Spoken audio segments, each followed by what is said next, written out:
We're back. It's the Winging It F1 podcast with myself, Nigel Chew, Adam Dickinson, and Freddie Coates. We're back for 2021. We hope you all had a very lovely Christmas and a happy New Year as well. Not sure what we're going to talk about in this podcast because I've forgotten already. How are you guys doing, Adam and Freddie? Some things don't change, do they, Nigel? Back for another season of the podcast, another season of Formula One eventually. You don't know what we're talking about. F1. I'm very good, thank you. I'm very good. I could list off what we're going to talk about if you want, but That's all right. Let's save it for later. Yeah, I'm very good as well. Had a nice New Year, and yeah, just ready to do Series 2, not Season 2, because that's American. Series 2 of Winging It. How are you guys finding the new national lockdown? Should I have asked that, or is that going to get us into a... You asked it now. Yeah, I don't know. It's not much has changed yet, to be honest. I think I was staying inside mostly with my family over Christmas, and I'm still staying inside with my family now. So, to be honest, I don't know. Not much has changed so far, I think. I just hope it's over as quickly as possible because, yeah, once I do go back to uni and, kind of move out of, once term starts and move out of this kind of phase of post-Christmas slumber, then, I will want to be able to do things. So, yeah, I just hope it's over as quickly as possible, really. I know what Adam means. It kind of feels like the holidays have carried on, and it's a hard way to get back into the mindset of life, frankly. Like I'm struggling to get into a mindset to do revision for exams. We've all got coming up in a couple of weeks' time. Oh yeah, but it's fine. I think I'll get there in the end. It's inspired me a bit to try and be a bit more interesting in things I cook, because sometimes I'll just put something in like fish and chips in the oven and have that. But I kind of been thinking, maybe I'll cook a recipe or something and go and buy ingredients and stuff like that. So watch this space if you want to see the Winging It food blog. Where do you shop, Freddie? I'm a Tesco boy. Tesco boy. Yeah. Although there is an Aldi round corner if I want to fork out a bit. I'm at generally Morrison, because there's three near where I live in Sheffield. There's three. There's a Morrison's, a Sainsbury's, and a Tesco's, and I think Morrison's is the biggest shop and the cheapest. But the Tesco's is nearest, so sometimes I've kind of been in, like, starting to fry the onions and then realised I've not got any chopped tomatoes on there, so kind of have to run out and run to Tesco's and grab a tin. But yeah, normally. Are you frying the garlic? Do you have any garlic? Morrison's. Yes. Good. But, got to put garlic in everything. That's the rule of cooking. If you fry garlic, then everyone comes in and goes, "Oh, that smells nice," and then that means you've done something well. Have either of you made any New Year's resolutions? Apparently today, we're recording this on the 6th. I don't know when it's going to go up, but apparently the 6th of January is the day that most people break them. Oh, is it? I mean, I don't really understand New Year's resolutions, to be honest. Just do it all. Becoming a better person. Becoming a better, February. Why do you have to wait to New Year to do it? Person. Last February, I said... You don't do have it when to. you can. Last February, I said to myself, I'll do a week of vegan. I'll do a week of vegan. And I haven't done it yet. So maybe I'll do that if I get really bored in a couple of weeks. I'll do a vegan week. But I think the idea is that kind of after Christmas and, you kind of, then you're starting again with life, as we all are with kind of uni and this. So you might as well, take a chance. But I've also heard that January is like the worst time to do it because it's, kind of dark and cold and miserable weather and, it's days are short and it's, and, kind of just getting back to work is difficult enough. So traditionally, if it's a normal year, and this year as well, you're inside more in a January month anyway, because you've had your party season of Christmas and New Year. January, you're inside more and can focus on yourself more. Whereas if it's in the summer, say, where it's all upbeat outside, you'll want to go for a drink with your friends. You'll want to go for a chicken or something. But so if you want to be a vegan, you've got to do it when you're looking after yourself on your own. I'd really love to go for a drink with. I'd love to go for a chicken. Wow. That's what I really need in my life. It's illegal cockfighting rings in Sheffield that we all go to normally as a course. Oh. I wish I Well, I was. might, when I move back to Sheffield, my flatmate might have a hamster, so I'm looking Wow. forward to that. That's something to What's look the forward hamster to. what might the hamster be called? I don't know. I want Scruples or Flummoxed would be my two top Flummoxed. choices. Yeah, but Flummoxed the hamster. but it's or well, Scruples would be top one, and then Flummoxed would be Mm. two. But it's not my hamster, so I don't think I'll get a say in it. If you had a dream pet, what would it be? Dog, to be honest. Never had a dog. I like a dog. Like a massive friendly dog or like a small cuddly dog? Not really sure. Like, I don't know. I don't think I could like small, medium, or large. To be honest, I mean anything never would be had an a improvement pet, over no dog at all. What Have about you ever something had? not absolutely huge, like a Rottweiler or one of the ones that just look like a wolf. Uh, I like that. but yeah, just I don't know, kind of Labrador size would be probably the biggest. Nigel, you said you've never had a pet, so have you got any harboring Neither. dreams, or do you just are scared of animals, or? I mean, a dog and a duck have bitten me in my life so far. Oh. So, Is that a pub called the yeah. Dog and Duck, or? I thought you said No, you it was a wanted to have swan, a duck. actually. It was a swan, Oh, not a duck. they can Well, break the your swan arm, is a you duck, know. isn't it? My Yeah, proper hurt. Weird. Everyone says about swans. my friend had his aunt had a guard duck, which was just it lived in the garden and was Guard really duck. aggressive. Yeah, she didn't want a dog. I can't remember why, but she didn't want a Duck. dog for whatever reason. Yeah, so she had a guard duck. She lived alone and just thought, oh, there's a guard duck. Well, that's been an interesting start to the podcast. As the guys mentioned before, with lockdown and stuff, it is tough for some people, like genuinely hard. I think Austria also at some point last year found things really difficult. And you probably, if you're watching these podcasts or you see our tweets or you're not, friends with us in like real life, I guess you only see us on camera, you probably wouldn't know. I think that's the case for a lot of people right now. A lot of people you might think they're all right, they're doing okay, but the reality is they're not. And I can speak for myself at the end of last year, November, December and stuff. I'd do this podcast and stuff, and I'll be all right for the hour or 2 hours we did it, but then like half an hour after, I was pretty down because of a unique set. Let's call it a unique set of circumstances that needs to know about. It was really hard, and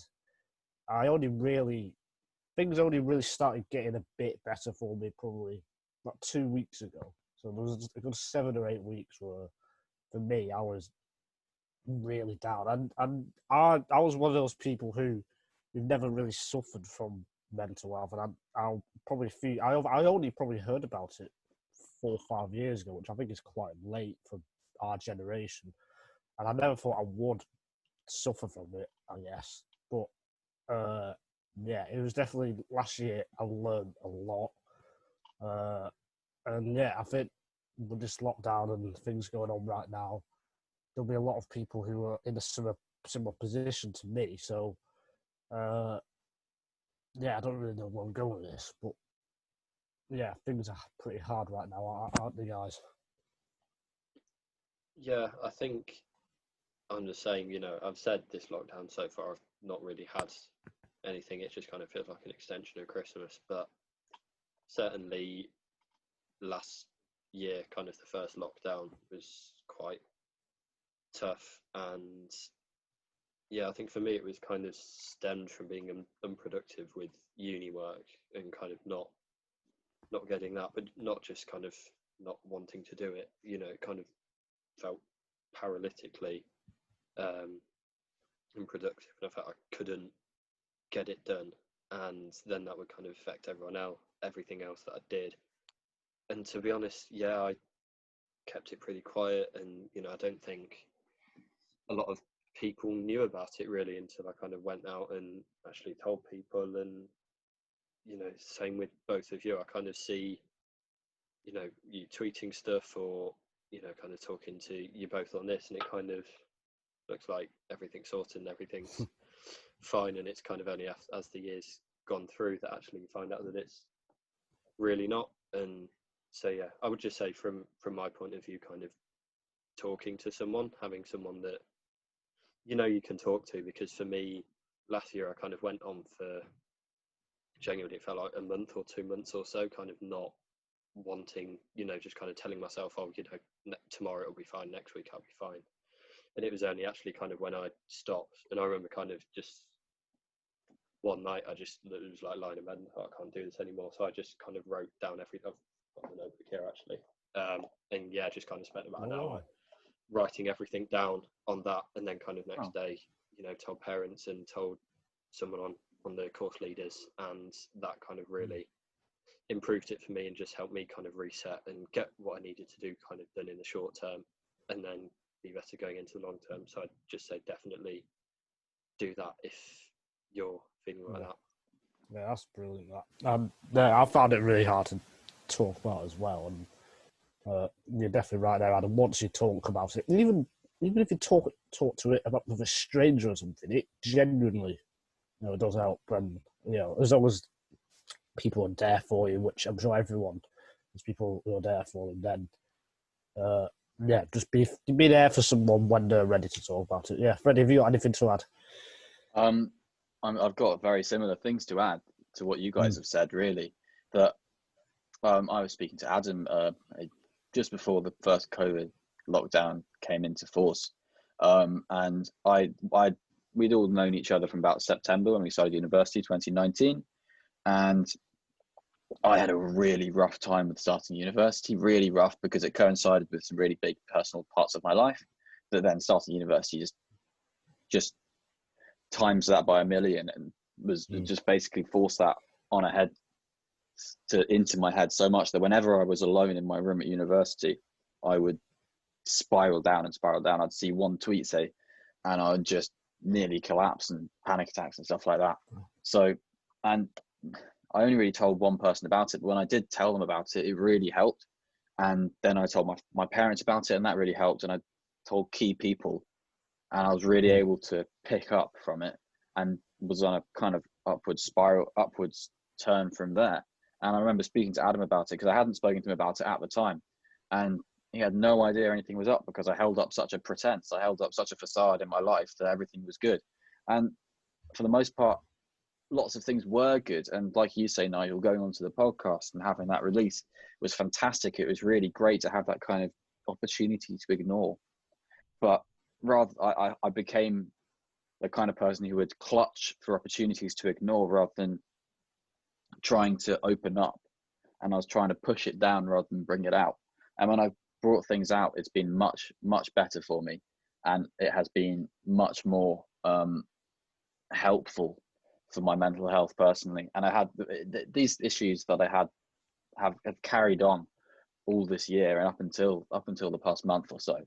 And when they've really hit hard, I've gone straight to talk to people about it, and it's kicked it out of the room quickly. And I'm building up better ways to deal with it, and I'm building up some much more open tactics to deal with my mental health than I have been. It's such a learning experience for all of us, but for me, it feels like I'm still learning, but I am learning positively in ways to cope with it. And like you said earlier, Nigel, it's not something you've been aware of for a couple of years. I really wasn't really aware of mental health as an issue for me until probably 2 years ago.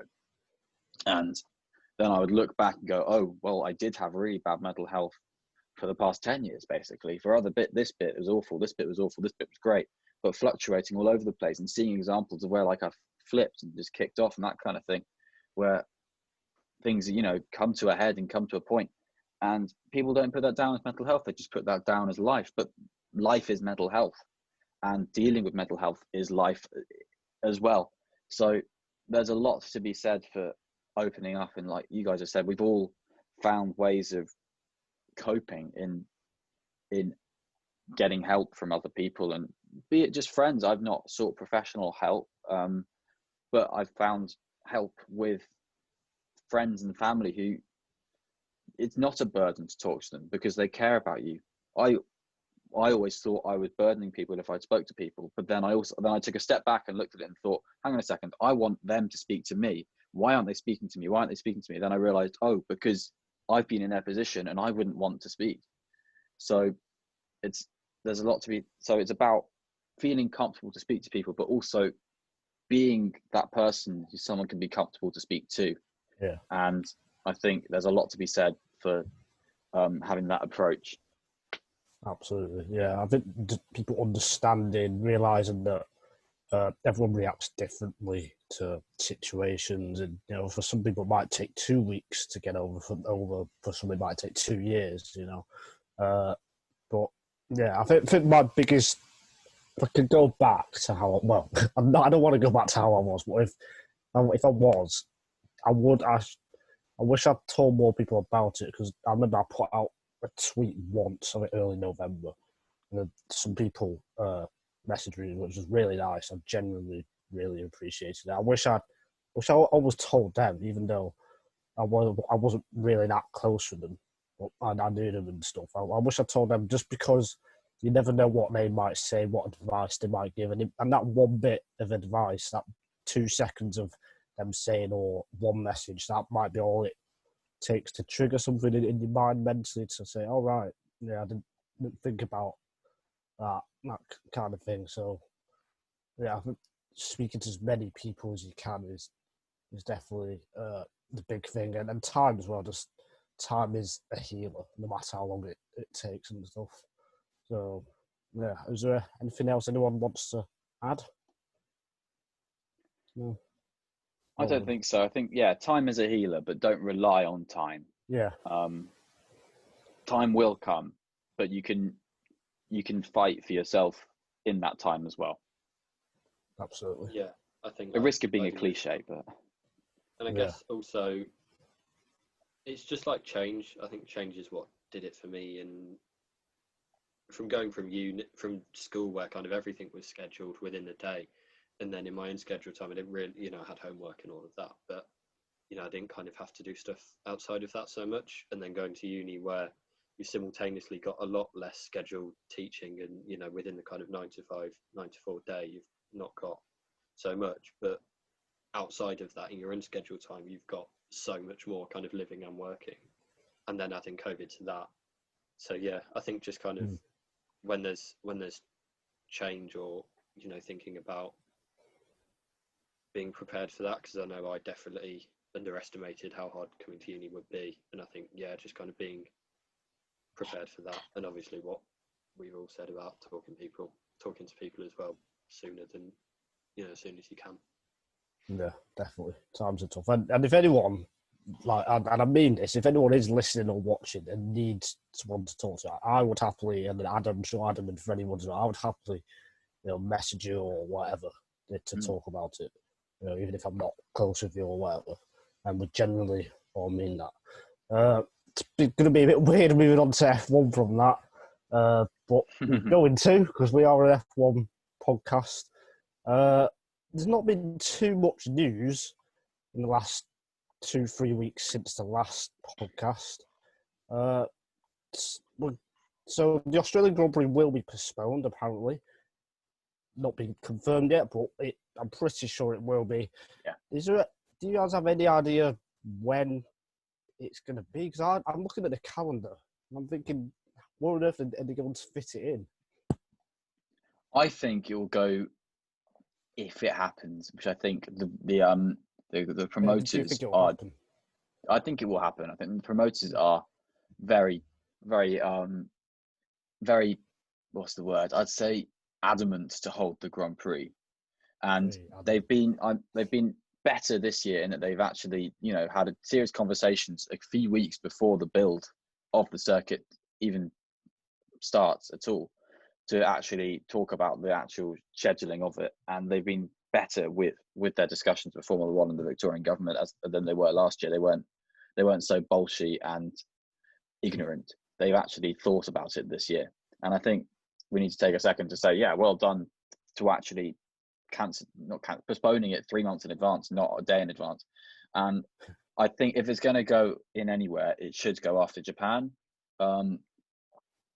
I don't know if there's a gap in the calendar there. I don't know if they're going Singapore, Sochi, Japan is like a triple header or something bonkers there. But if there's a gap in the calendar there, that seems to be the most logical place to put it, where Adelaide used to be post Suzuka, because the F1 circus is there, and then they've got to go across 5,000 miles off. But yeah, yeah, but it's in that part, the eastern parts of the world. It's not in Mexico to then go to Australia to then go to Brazil. Say it's not stupid to go from Japan to Australia.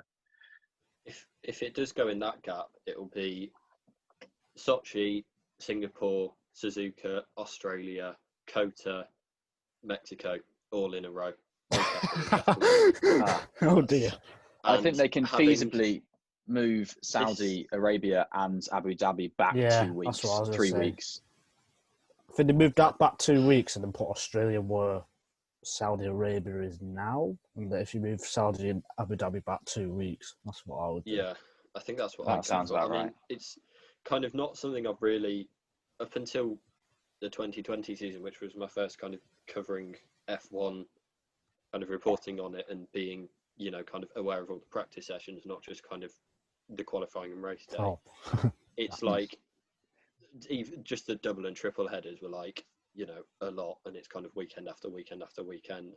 So, yeah, I think I've kind of got a new appreciation of what, how hard it actually is. And, that's just me kind of doing it from the outside. So, yeah, I think, but on the flip side, I do really want an Australian Grand Prix, because missing 2 years in a row is dangerous.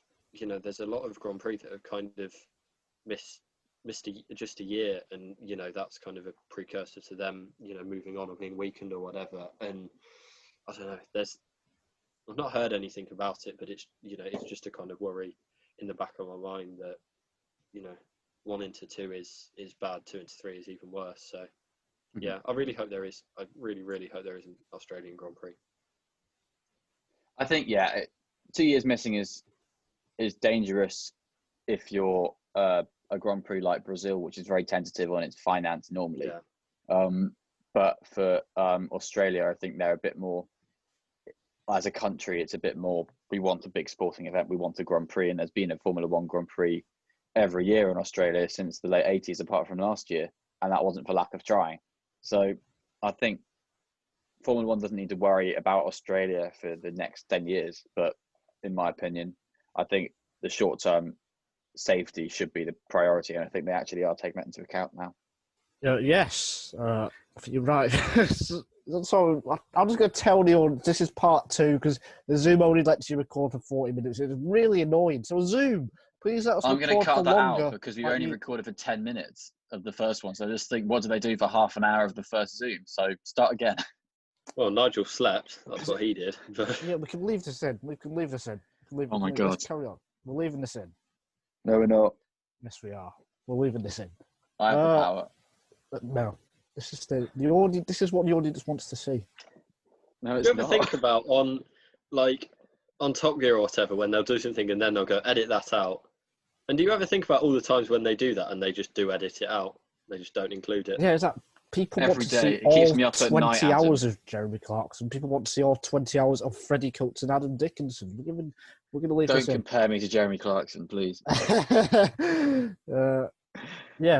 Moving on. I think China's. I think China is going to be postponed as well. I've definitely not heard that from someone, but yeah, watch out for that. And Who's your source, Nigel? Who's your source? F1 has to. Yeah, F1 needs races as well. So I think Australia, they're going to do everything they can to try and get all 23 races going, because they lost a lot of money last year. So they really need to do everything they can to cram it all in. When pre-season testing looks like it's going to be moved to Bahrain as well, into the Barcelona. So we could potentially have pre-season testing in Bahrain, and possibly another double header with the Sake outer layout as the opener, and with Bahrain the following. It could just be a Bahrain fest. I think moving Bahrain forward as a race I haven't seen that touted anywhere, but I think that's a good idea to give them chunks of time later on in the season. If they can get some people to move forward, Bahrain seems like an easy one to move forward because nothing happens in Bahrain. And then Shanghai as well, the track. I mean, I don't know how much is booked currently in travel, but if they can get that planned around now, then maybe that's a bit something they can do a bit easier. We can move a few of the starting rounds so that there's more time at the end. But I mean, I think that's too big an ask really to shift the whole calendar forward a week. But I think you're right with Bahrain. There's been talk of the double header. I think that's more been speculation than anything. I think they just, if they get Australia in, it will still be 23 races. If they add the double header, then that will be 24. And that's not what's been signed up to by the teams for this year. It's not been approved by the World Motorsport Council. And with the current European COVID climate crisis, I don't think there'll be too many discussions about adding a race now. I think they'll be more comfortable with having a race 2 weeks later than they would have thought, than a season starting 2 weeks later than they would have thought, personally. It'd be nice to see, though. There is a significant possibility or probability that somewhere down the line a race will just get cancelled. I don't know. If you have 4 races on, definitely. if you have 24 races on the calendar, I think it's as likely that 23 of them will get raced as all 24 get raced, to be honest, just because of the way the world is. And, you know, things are changing very quickly. We've had that here in Britain more than anyone, that, you know, things change quickly. And F1, you know, it's not sacred above all else. And, you know, sport isn't sacred above all else. So, there's a very good point to make that this calendar will probably change so much more. There's sort of TBC on there, which we'll probably talk about in a second, but I think this calendar is going to change so much coming up to the latter half of the season, and midway through the season, we don't know what's going to happen. Like France, Austria, Britain could be completely rejigged, that kind of era. If the calendar, Monaco, for instance, in May. Monaco. I don't see that happening right now. Canada, I don't see me. happening. It's a street circuit as well. There's quite a few races that spring to mind. Yeah, Monaco, Baku, and Canada is three races in a row in about a month, which probably just wouldn't happen. I mean, to travel across to Canada from Azerbaijan, to travel to Azerbaijan from Monaco, then to travel to Canada from Azerbaijan, it's just not feasible at all to plan for at the moment. I mean, yeah, vaccines are being rolled out, but you can't plan for June that everything's going to be sacred, like Adam says, that everything's going to be happening as is. Yeah. I'm surprised more countries haven't taken Australia's viewpoint of 2 weeks quarantine for everybody, and that they're happy with the biosphere zone. I mean, Abu Dhabi worked fantastically with the biosphere, it has to be said, with everyone traveling from Bahrain, but you can't do that from March to December. Yeah, absolutely. You wanted to talk about the TBC, Freddie, in April. What news have you got for us? Race fans reported that Imola was lining up, but other people have been reporting that Portimao was lining up. And it seems to be a bit like, well, we don't know yet. I think the TBC is just going to be called off, personally. I think there's going to be a gap in the calendar. They just accept we've got a gap in the calendar. I really think that could be the case. Yeah. I almost prefer that to Imola or Portimao. 2 of the worst races from last season. Portimao was not a bad race. Here we go again. It was a good race for a lap when Sainz was in the lead, and then it was a bad race for the rest of it. I don't think it was. So, I think it was bad because the Mercedes were really good. I think it's got the potential to be a fantastic racetrack. Every single race. The same that Spa was an awful race. Yeah. Same with Spa was an awful race. Apart from Monza and the second Silverstone and Sakir and Abu Dhabi. So Abu Dhabi's a good race.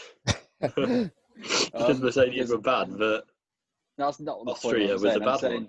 I'm saying because Lewis Hamilton was able to take the lead after 20 laps and then waltz off 25 seconds into the distance, if there was a fight for the lead a bit more or anything, then you wouldn't just be getting bored at midfield.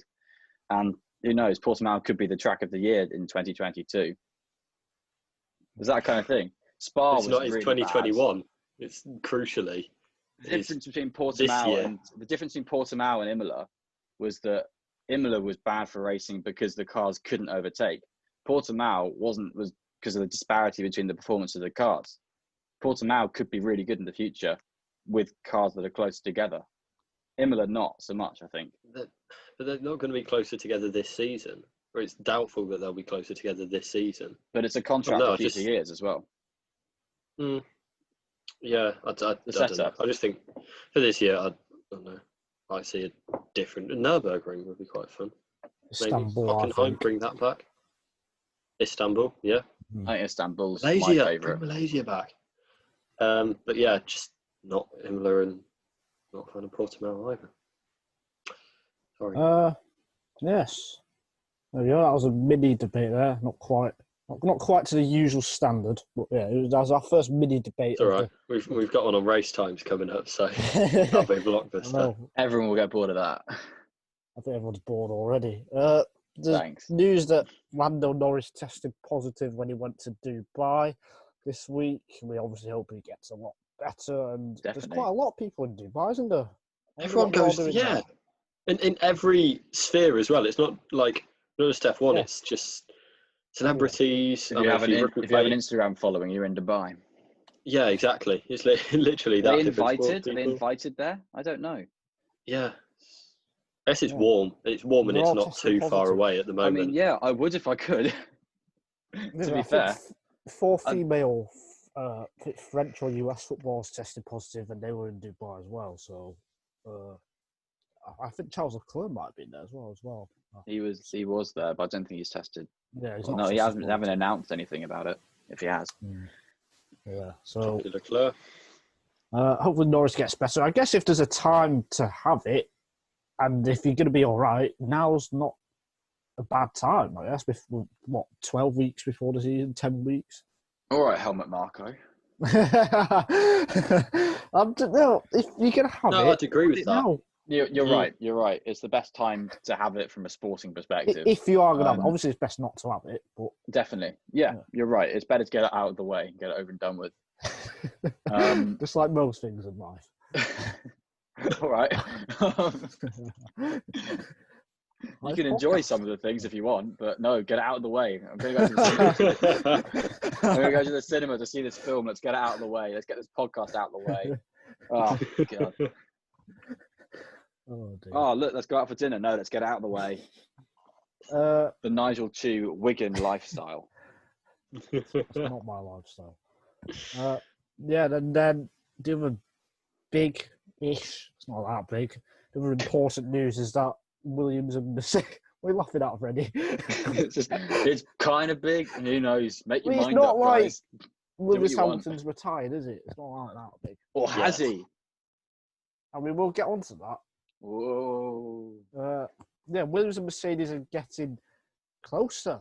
That sounds weird. They're going to be integrating parts, including the gearbox, for next year, which goes against the Williams philosophy, I guess, of what Claire and Frank Williams wanted, because they've always wanted to keep Williams as an independent team. So it looks like Williams are moving into a B team approach. Do you guys think this is a smart move, or does it go against Williams' history, I guess? I think it goes against Williams' history, but that doesn't mean it's not a smart move. Yes. If sticking to your philosophy has left you 2 seconds off the back of the grid in 2019, or whatever it was, and it's seen you drop back because it's not a philosophy that either works in F1 or you can make work in F1, then it's stupid to carry on with that, just for the sake of it. And yeah, I think it's the best move that Williams can make at the moment is, getting up the grid. They need to get up the grid, and I think it's a smart move, and it's sad, but at the same time, I think that part of Williams' history went out with Frank and Claire. Yeah, Formula One's always evolving. There's a new ownership in Williams. Of course, they're going to be taking different decisions, and they can cancel the fiercely independent stance that was Williams' previous management style, which is fair enough because that management style won them championships when that was Formula One. So they have, and they're still on the grid. The Williams are still on the grid, so they're doing something right.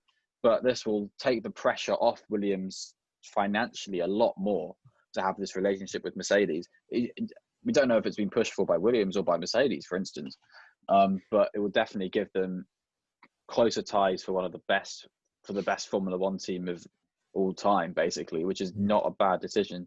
You look at Racing Point and their season that's just gone. They've announced their close ties with Mercedes in February 2020, and they got 4 podiums. They got 1 pole position. They got a win. So they were there to be able to capitalise because of their close partnership with Mercedes. And it could have been more for them. Should have been more for them. So with Williams, who knows what their driver lineup is going to be in 2022? But what a Mick Schumacher randomly or something, I don't know. So completely off the shot. I don't know why I said that. I just said a name. I was trying to think of a Formula 2 driver, but I didn't said the wrong one. Louis Delatraz is who I was thinking of. Or someone like that, completely random, could be able to get on the podium. That was a bit of a bombshell at the end. Right. Louis Delatraz will get on the podium in 2022 be for on the Williams. podium. Yes. The driver who looks like he's going to endurance racing. I agree with you both there. I think it is definitely the right move. And it's the first big decision that Williams, if this has come from them, but even if it hasn't, they've had to agree to it, I guess. It's the first big move that Jos Capito, the new CEO, has had to make. I think it's just definitely a step in the right direction. So, yeah, I think we will see Williams move forward. Probably not this year, but next year, hopefully, if they can get things right. We're going to finish by talking about the 7-time world champion. No, not Michael Schumacher. It's Lewis Hamilton. Is Michael Schumacher the greatest British sportsman of all time? I mean... Yes, he is. Yeah. That's a debate for another day. So, thank Lewis you, Hamilton... No, I'm not actually going to. Nigel, you're presenting. Go for it. Yeah, sorry. So he got knighted. Was he knighted before we did the last podcast? Or? No, after. He wasn't, but it was essentially announced. Yeah, so congratulations, Lewis Hamilton. Very good. Freddie or Adam, have you got anything to say to anyone who doesn't agree with the decision? Well, anything nice to say? No, not really. It's like I looked at the Daily Mail's coverage of Jenson Button getting his MBE in like 2009, into 10, I guess, if it's New Year's. Yeah. Versus the coverage of Lewis Hamilton getting his knighthood, and it's just night and day. And it's F1 drivers for the most part are tax exiles. You know, they live in Monaco to not pay tax or whatever. And Lewis isn't different in any way in that. That doesn't set him apart. That doesn't make him a bad F1 driver or a bad person or a bad Brit. So, you know, what sets him apart is he's won the most races of all time, the joint most championships of all time. He's got the most pole positions of all time, and he's got the most podiums of all time.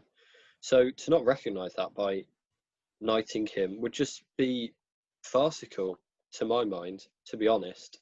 And yeah, I'm really glad it's come through, and I'm sure it's a debate that we'll have another day about where he ranks in, you know, British sporting pantheon. But I just think a lot of the criticism isn't because he's an F1 driver or because of anything else. It's because he's black, basically, and people don't think he fits in, or they don't like him, or they see a black person used with a big platform using their platform to talk about issues that don't affect the type of people that are writing a article titled "Arise Sir Exile," and people see that and they don't like it. So I think it's absolutely brilliant that Lewis did get knighted, and I'm not at all a fan of Boris Johnson, but it looks like he pushed through a lot of it and kind of, you know, played the system a bit to get it done. I think that was a good thing to do. So yeah. Oh, this is done something right. But yeah, it's weird because Mo Farah, when he got knighted, he's a black athlete. I don't remember this much criticism, so I don't really. But he didn't speak out. Strange. He doesn't kind of use his platform to so do you think that is issues that are uncomfortable to Daily Mail writers. People can easily look at Mo Farah and say Mo Farah is a runner, and that's it. Yeah. And the reasons people have been giving to damage Hamilton's reputation and to defend their viewpoint about him not deserving a knighthood have not been anything to do, really, for the most part, with his sporting achievement. There's been a few people who clearly, obviously, don't know what they're talking about when it comes to Formula One, but that's fine because you're going to get that with any sport. I don't know what I'm talking about when it comes to whitewater canoeing or something, but like, you're going to get people who are saying he's a tax exile and all of that. Well, he works in every country around the world, doesn't he? So being paid to do Jim a job. Clark, Jackie Stewart, Nigel Mansell, Damon Hill are all tax exiles as well. Yeah. People come up to me. I've spoken to people, not people come up to me, but I've spoken to people and they've said, Lewis Hamilton, he's so arrogant. Oh my God. And it's like, no, he's not. He's the most humble. Have you ever seen him? I heard someone talk to me about why can't they all be like Nigel Mansell? I said, you're talking to me about arrogant drivers. And you brought up Nigel Mansell as the driver who's the ideal. I mean, come on. So there's, as Adam says, there's a level of racism there. And it might not be clear cut. People might tell themselves, oh yeah, I'm not racist. But there's obviously some kind, obvious to us, I think. I don't think we're being too harsh or too judgmental saying this, but there's people who are not understanding why they feel an aversion to Lewis Hamilton and they're clutching for reasons to dislike him. And who knows, for some people maybe it is genuinely they just don't like his character, and that's fine. That's some people, but they're mostly quiet, so they're mostly understanding of his achievements in sport and his achievements in human rights standing. So I think there's a lot to be said for people just having an aversion to whack people and not knowing they do, really. I think what really showed his class to me was the Sports Personality of the Year awards, where he was, when they interviewed them kind of before the award was announced, then he was kind of the only person to say, oh, thank you for picking me and congratulations to, everyone else on this list. And then when he won it and he said thank you to the people who ran the phone lines and everyone who's kind of worked to put this event together, and congratulations to the other athletes because anyone could have done it. And to me that shows real humility, and he's seeking actively to not make it about himself. He's seeking to make it about other people. So I think, and it feels to me that he showed his class. Feels to me that he's just like that. He's just an absolutely lovely person. And some people will probably jump on that and say, oh, he's been pushed to feel the need to be really nice because there's other reasons that they shouldn't like him and that kind of thing. And that's just not true. I think, if anything, it just backs up even more that he's a lovely bloke and that he's just really like you say, he's so humble. He's so complimentary of the team every race. And yeah, you have to be a racing driver, and that's just part and parcel with it, to be complimentary of the team. But to that level that Lewis is, that even when he was so complimentary and so engaging with the fans, people made a meme out of it when he would say best fans, that kind of thing. He didn't really do that. He was just trying to engage the fans everywhere he went, way more than everyone else, because he sees more than anyone in most sports that this is an experience for everybody, and that he's living the dream, and he understands that. He's not there because he understands he's not there by some God-given right. He's there because he's worked hard and he deserves to be there. And Lewis understands that. And because of that, he respects everyone else to such a degree that he deserves so much more respect than he gets. I agree. Yeah, you've both made great points there. The one thing I will add is, what more do people want him to do? I guess. I think he can solve cancer, solve climate change, solve everything, and he'll still get criticised. Some people are just unfortunately just ignorant, I think is the word. Yeah, you're right. They just don't know what they're talking about. I guess they don't understand. Yeah, I think it's the understanding of what they're saying. But yeah, you're both absolutely right. And well done to Lewis Hamilton for winning Sports Personality of the Year and for getting the knighthood. It'll be interesting to see if anyone actually calls him sir in the paddock. I doubt it. But, to Lewis. Yeah. I imagine everyone says to Jackie, everyone says to Sterling. Oh yeah, true. They're going to say Sir Lewis. I'm going to say Sir Lewis. Actually, on kind of all the official graphics and stuff, it will say that will be very cool. Just see that at the Sergei top. Sorokin is very upset. Yeah, I was thinking if you got. I was trying to think of any race where it would have been Sorokin above Hamilton, because then you would have had Sir Ham, but I couldn't because Sorokin wasn't a good driver and in a bad car. So there we go. But Sorokin had a really weird 2018 season because he had some absolutely mega performances, some absolutely dire performances, which is weird. Because he finished 13th in Monaco. He finished 13th in Monaco in that Williams. I mean, there's nothing That's pretty stands good. out for me. He got a point. Was Stroll's teammate that year, yeah? Yeah, Stroll was his teammate. So that takes the shine Stroll off was a bit. bad that year as well. Stroll's bad, real. Yes, let's talk about race times because let's talk about because F1 is going to revert back to the old days. Well, not that old because it was only a few years ago. They're going to revert back to the 2:00 Central European time. That's 1:00 in the UK. If you don't know clocks, rather than the 2:10 or whatever it is, a must read now. So is this good? Is this bad? I mean, for me, I'm not too bothered, but Adam and Freddie are going to have a debate starting now. Well, I kind of didn't see the point in the 10 past thing, and I mean, you can deal with it. It's fine. It's just when it starts, but like it's so much easier when it's on the hour. That's my point. I like the 10 past.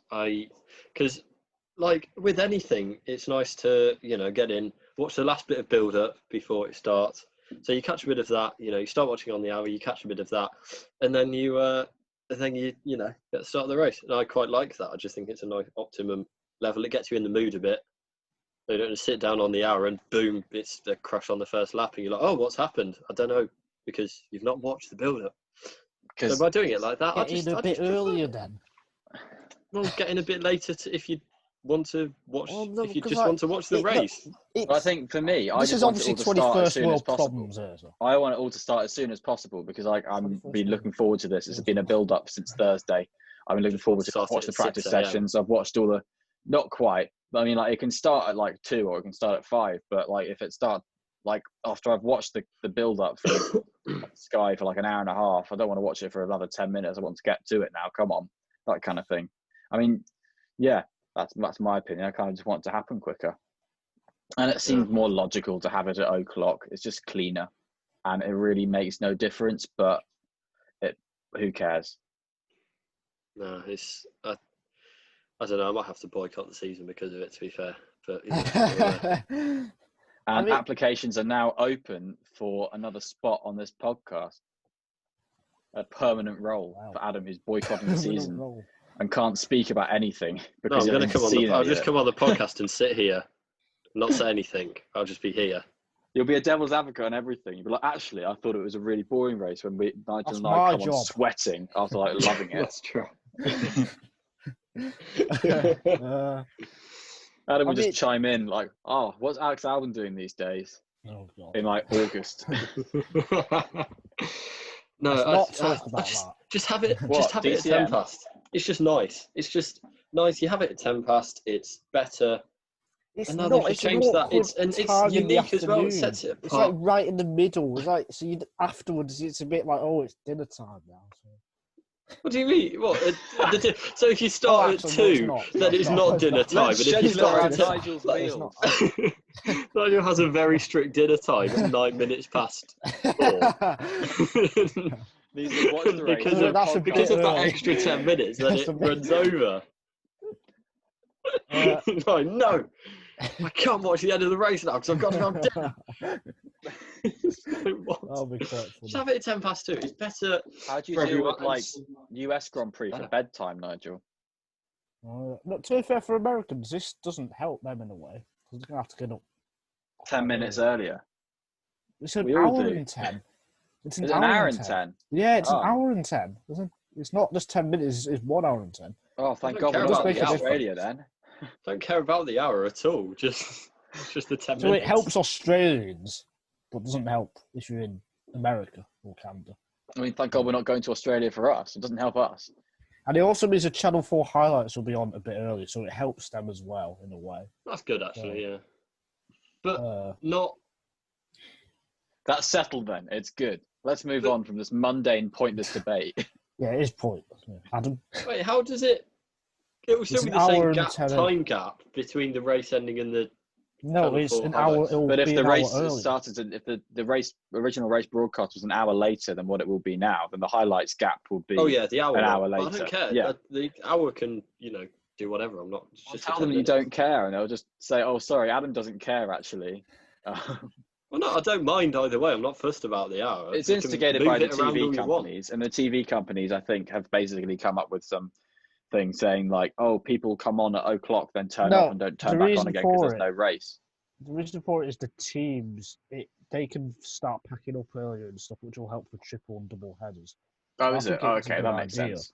Yeah. Yeah, Adam. Yeah. Yeah, Yeah, as I give the said, teams 10 I'm minutes not more time to fussed. pack I'm not up. fussed about the hour. Like for the fourth or fifth time, the hour's fine. It can move around in terms of hours on the clock whenever. It's just the 10 minutes. Just Oh right, I get the debate now. Oh. I get your point now. Well, that was pointless, wasn't it? Thank God you're not in some kind of union debating society, Nigel. I get the debate now. Oh, right. Lewis Hamilton. He hasn't signed a contract yet, as of this podcast, unless he signs it in between this and Not with when it us. goes out. Well, yeah, not with us, not unfortunately. When is he he going to sign replacing it? me as the pundit? I think it's fortunate he hasn't signed a contract with us because I can't afford $50 million per year to sign him up to this podcast. I can barely afford that for myself. Well, tell you, let's have a salary, guys. prediction. Is he going to sign it January, February, March, or he won't? He signed it, I think. April. Oh, you think he has signed it? Yeah, it just hasn't been announced, has it? What's the point? Everyone's been having weeks off. What's sleep, fun. Adam? I just don't know. I genuinely am like, It's what if bizarre. he doesn't? What if he just doesn't sign it? Well, What if he Peter just Van der turn up Graag. to testing? What if we turn up to testing and there's just one Mercedes car going around? They're like, oh, it's all right. Hamilton's not signed yet, but he will before Saturday, Bahrain. And then we turn up to Bahrain and they're like, oh well, we've not actually got Hamilton yet, but he will sign. We're going to have him for the season. And it's like it'll be like we get to like Russia and Monza. It's like, yeah, we're going to sign it. I just don't understand at He'll all. still win like, the title. mind-boggling. Yeah, he probably would, to be fair. Do you reckon it'll be like Senna in 1993, where Yes. they said it'll be like he wanted to sign with Williams, and McLaren had to say to him, they couldn't afford his salary because Honda had dropped out and Ford were a customer engine, not a works engine with McLaren. So McLaren like, okay, we'll give you $5 million. And he said, okay, cool, I'll do the first 5 races then, because he wanted $1 million a race. And then just did the whole season anyway, but with like not arriving till like Friday morning and stuff like that. So you think Hamilton wanted to go to Williams, but now he's going to go to McLaren? Yeah, he wanted for to 16 swap with for George Russell. 23 million. Well, hey, Nicholas Latifi brings money. Maybe he'll go to the Mercedes this year. Mercedes, AMG, Lavazza Coffee, Petronas Formula One team. Ineos. I have a theory. Cappuccinios. Lavazza Cappuccinios or whatever. Cappuccinios. Cappuccinios, that's how you say it. Like it's a not thing. sponsored by Lavazza or Ineos. But if Lavazza or Ineos want to sponsor us, the gap is here.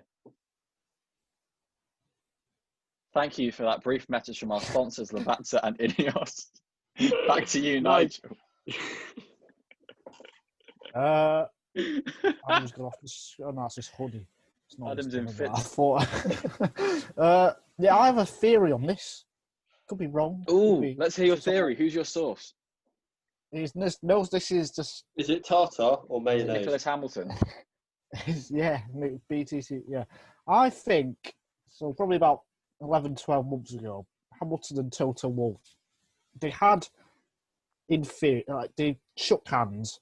They had a deal for Hamilton to get paid 50 million or to increase his pay, essentially. But then COVID happened, and then Hamilton. Huh? Carry on, Nigel. What was all that about? We did a handshake where we did our elbows. Oh right, yeah. We did a COVID handshake. But carry I on. was really confused because I changed tabs, so I just changed. Yeah, I realised. Yeah, we just like to do things in the background while you speak.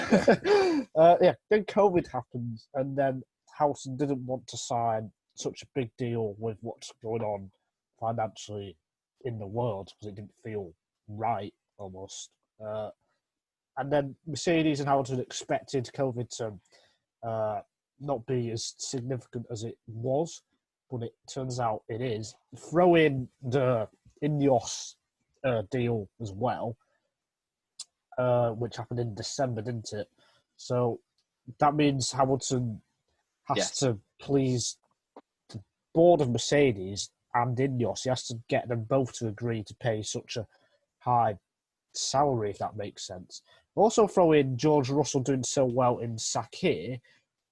I think that is a factor as well, because now Toto Wolff might be thinking, oh, do we really need to pay this much to a driver when George Russell performed so well and nearly did what Hamilton normally does on a race weekend? Of course, it was only one race. We shouldn't judge it. But I think that is a small factor. But I really think with this COVID situation and what's happening behind the scenes in Mercedes and what's happened with Ineos, I think there is a financial, what do you call it, deadlock? Is that the word? Yeah, they're trying to negotiate a deal, and Hamilton does want more money, because when you're negotiating for such a high figure, the money does become, it's 50 million. I mean, it's a load. So I think there is, like I said, a deadlock between Hamilton and Mercedes, and I do think it is money, personally. Yeah, that's my theory. Well, because an interesting Toto's theory. signed on now. That's the thing. It always seems to be like, oh, they're just waiting, for Toto to sign on, and Toto's waiting for Hamilton. That was kind of the line put out.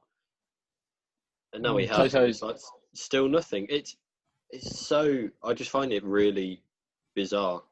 Like when is it going to end? I don't know. I mean, Toto's increases ownership in will the team. Van Dorn be driving for Mercedes this year? I don't know. It is.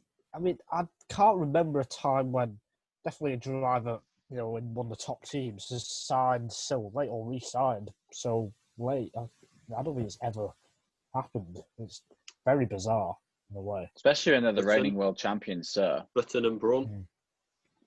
Oh yeah, Button and Braun was different because I think he was technically still signed to Honda. Oh yeah. Oh yeah, but I know it's different. But that wasn't this. Was this? Schumacher was announced to Mercedes on the 23rd of December, of 2009. That was kind of late. Button went to McLaren kind of late. Yeah, it did went really well. I think there are obviously teams that are left in the lurch a bit sometimes, but that's normally due to instances out of control, like Robert Kubica's rally crash, that kind of thing, or that leave people off the grid. It's not normally